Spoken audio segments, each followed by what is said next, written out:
Good morning, good afternoon, or good night from whenever and wherever you are watching. I am Steven Schreffler. There is no Cam scandal today, and we are the sound. Thank you so much for joining us today, everybody. Cam really wishes he could be here, but he's on his annual golf trip, hitting them straight and throwing them back. We hope the Cam's having a really good time. We do miss him, but don't worry, we got a really great show for you today. This is my first time ever doing a show by myself, so I am super excited. We got a lot of great NBA for you today. We're going to talk about some Pacers. We're going to talk about some Jokic and SGA. And we're going to finish on Kendrick Perkins saying something that really grinded my gears. So without further ado, let's get right into it. Moving on to our first topic. Last night, the Indiana Pacers completed an electrifying comeback, defeating the Cleveland Cavaliers 120-119, following a crazy game-winning step-back three-pointer from Tyrese Halliburton with 1 second left on the clock, giving the Pacers a commanding 2-0 lead heading home in Game 3. This got me wondering, have the Pacers finally earned the right to be called legitimate? Ladies and gentlemen, I am here to tell you, yes, they have. After last night, I have seen enough. The Pacers came into this season with a chip on their shoulder from last year, losing in the Eastern Conference Finals to the Celtics, where they got swept 4-0. Tyrese Halliburton got hurt in Game 2, was not able to be there for Game 3 and Game 4, so it was a disappointing loss and not the way they wanted to end their season. Coming into this year, I really didn't believe in the Pacers because even last year, I thought it was a fluke. I said, Giannis was out in round 1. Don't believe in them for beating the Bucks. The Knicks, they beat them in 7. Really never believed in the Knicks to begin with. And then they got swept by a team who I thought was legitimate. I didn't put much stock in Indianapolis coming into this year. Throughout the season, Tyrese Halliburton did not have a great year. His numbers were down from the season he had last year, where he was a third-team All-NBA member. He was still an All-Star this year, but just not as good a production. Playing against the Bucks in round 1, I didn't believe in their ability to beat a healthy Giannis Antetokounmpo. I said, if Giannis is healthy and he is on the court, they will definitely beat the Pacers. Newsflash, I was pretty wrong on that. Game 5, Tyrese Halliburton makes a driving game-winning layup in overtime past Giannis and sends the Bucks packing. I said, there's no way they beat the Cleveland Cavaliers. I finally have been buying a little bit of stock in the Cavs, and I said, you know what? The Cavs are finally going to make it to the Eastern Conference Finals. Now the Cavs are down 2-0 thanks to Tyrese Halliburton and company elevating. That is what Tyrese Halliburton has proven that he can do. I have now seen with my 2 eyes significant moments in big games where Tyrese Halliburton has put the team on his back, and they've won. And they've won through him. He has taken these moments and said, I don't care if it's Giannis standing across from me. I don't care if Donovan Mitchell has a 42-point game. If my team needs me and when my team needs me, I will be there. So last night, even after missing a free throw, he gets his own rebound and then makes that shot on the road in a hostile environment. He brought them back from 119, 112, where they were down by 7 points with 47 seconds left to go, and won that game against who I believe is the greatest two-way player in the league, Giannis Antetokounmpo. He takes it right at him. I have not seen that from Tyrese Halliburton until now. But now I have enough evidence to say that Tyrese Halliburton is him. When you are considered a legitimate contender, one of the things that all of those teams have is a guy that when you need him, he shows up. When you are down and it is the end of the game, that is the guy who commands the ball and takes that shot. That was something that we harped on for LeBron for most of his career. Oh, he passes up the ball. He doesn't take the shot. Tyrese Halliburton has not shied away from that moment. Tyrese Halliburton says, I'm going to embrace that moment, bring it on, no matter who you are in front of me, and I'm going to win the game for my team. That kind of confidence is enough to make you a contender when you have the young role players around you that he does. Miles Turner is having a great year. Andrew Nebhard, Aaron Naismith. There are guys, Pascal Siakam. There are guys on this team who are surrounding Tyrese Halliburton and playing their role. They know he has that swagger to him. They know he has some pomp and stance, that he's boisterous. But that kind of confidence is enough to get them over the hump. And I believe that this year they have a legitimate case against the Celtics if they win this series and the Celtics win theirs. I believe that Tyrese Halliburton can elevate now because I've seen it. So are the Pacers legitimate? Yes, they are. And it's on the back of Tyrese Halliburton. Moving on to our next topic, Monday night, the Denver Nuggets completed an electrifying comeback against the Oklahoma City Thunder, coming back from 11 points down with 6 minutes to go in the game to win 121 to 119 following a game-winning three-pointer from Aaron Gordon. Nikola Jokic had 42 points, 22 rebounds, and 6 assists, while Shai Gilgeous-Alexander had 33 points, 10 rebounds, and 8 assists. When I watched this game, it got me wondering who is going to be more important to their team in this series between Jokic and SGA. And after doing some research and looking over some things and storylines from this season, I reached a conclusion that might be a little surprising to people. I firmly believe that Jokic is going to be more important to his team in this series than Shai Gilgeous-Alexander is. Now, let me make sure I preface this. SGA is my MVP of the regular season. That, if I had a vote, that's who I would vote for. But in this series specifically, and in this playoffs specifically, Jokic has had to do so much more for his team than Shai Gilgeous-Alexander has had to do. And it's because of the added responsibility that he now has since Mike Malone got fired. Nikola Jokic, we have always questioned if he had the leadership quality to really insert himself in moments and truly show observational leadership. Jokic has always put up some pretty good statistics, but statistics and leadership are two very different things.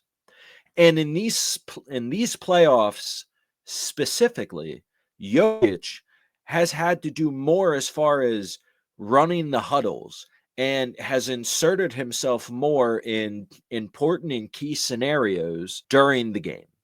Now, David Adelman, yes, is still the head coach, and he is making the decisions, substitutions, XYZ. But Jokic in these huddles is definitely the leader in these huddles, and he is definitely running these huddles in a coaching-like manner. And LeBron did some very similar things in his career throughout the different organizations that he was with, and it was that kind of leadership that we looked at and said that's what separated him from so many other guys in the league and within the all-time upper echelon.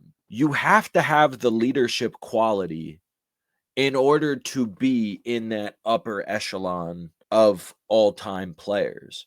Now, this is a small sample size. We have never seen this from Jokic before, but it was the same thing when people said that Jokic could lead a team to the finals. I had never seen that before, so I didn't believe it until it happened. I still questioned Jokic's direct leadership on this roster and in these big moments.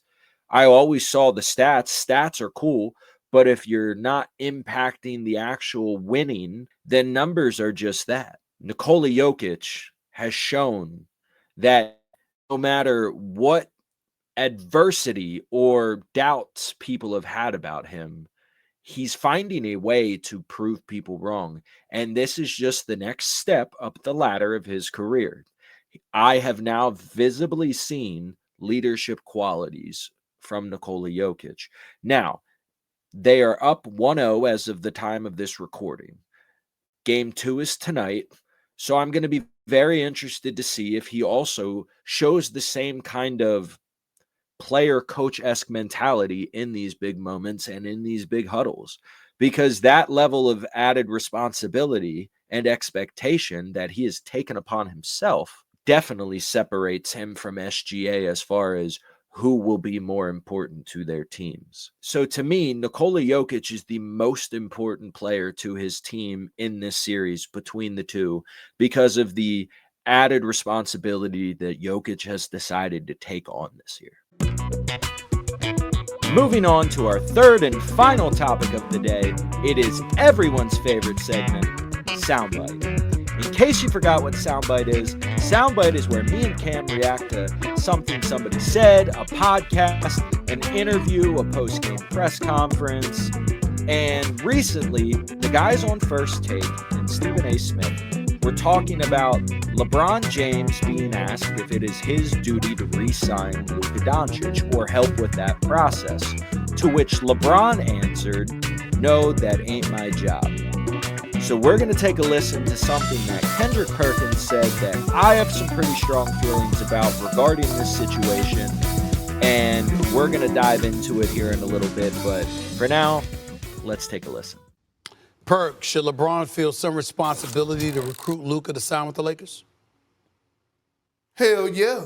Hell yeah. A lot of responsibility, right? Didn't Rob Pelinka feel the responsibility to draft Bronny?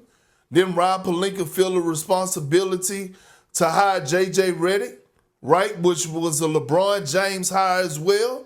So why not? Why not? I mean, damn.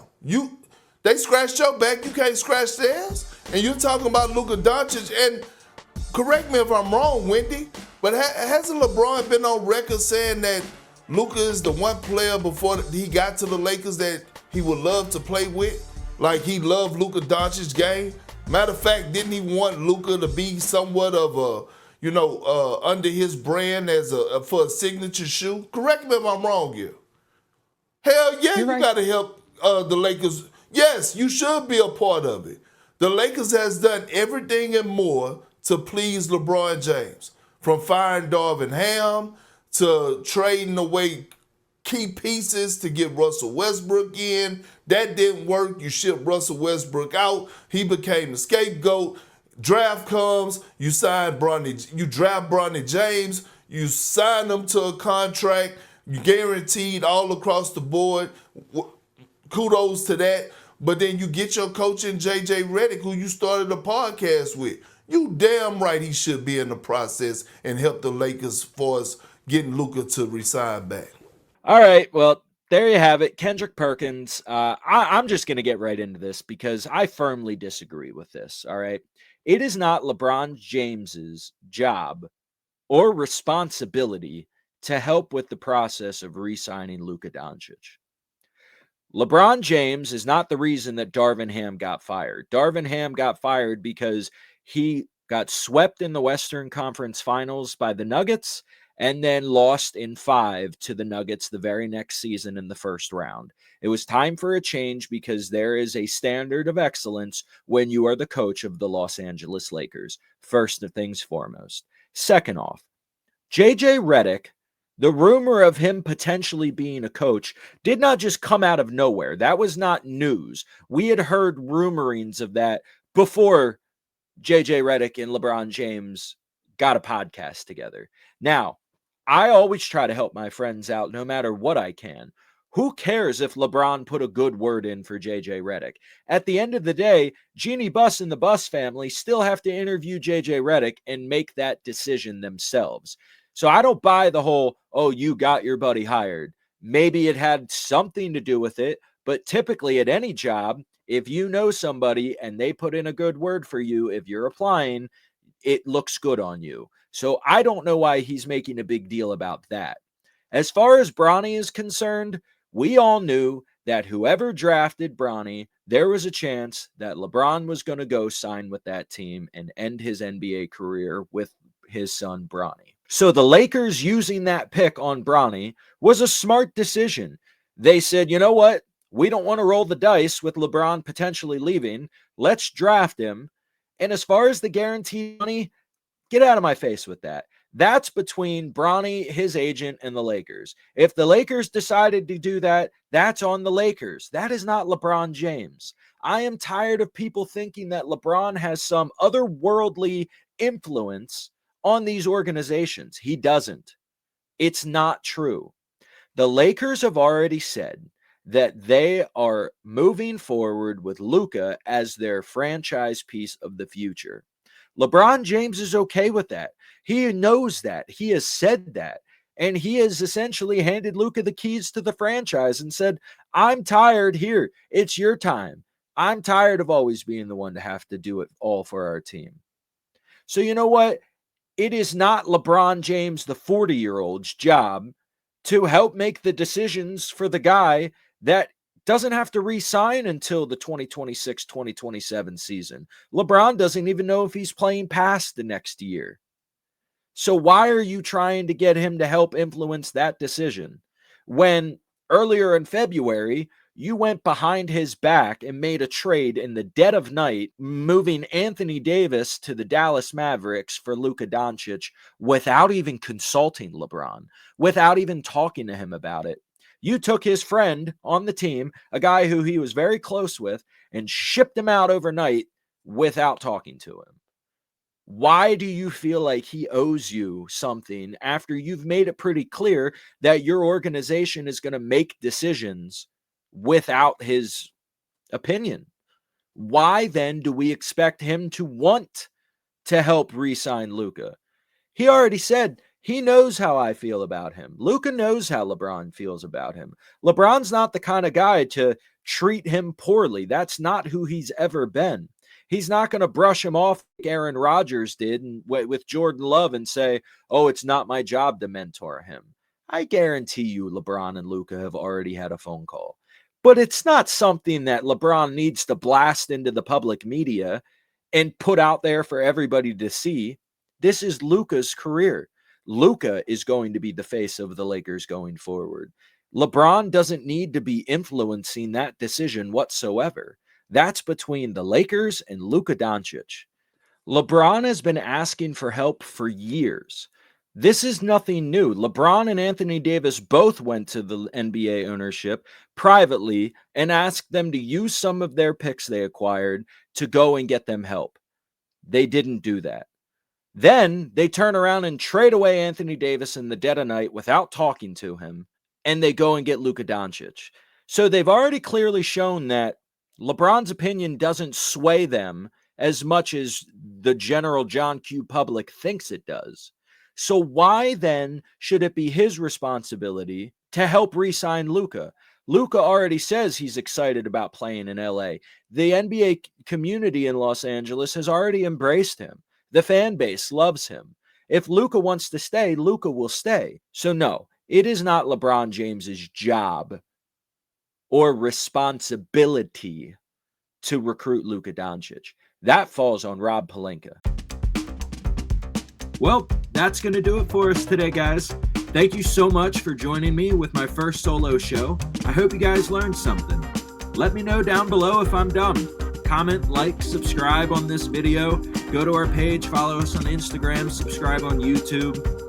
Going forward, Cam's going to be back with us next week, so you will have both me and him, the duo you never knew you needed, back giving you guys the intelligent and cogent sports analysis that you so desire. And always remember,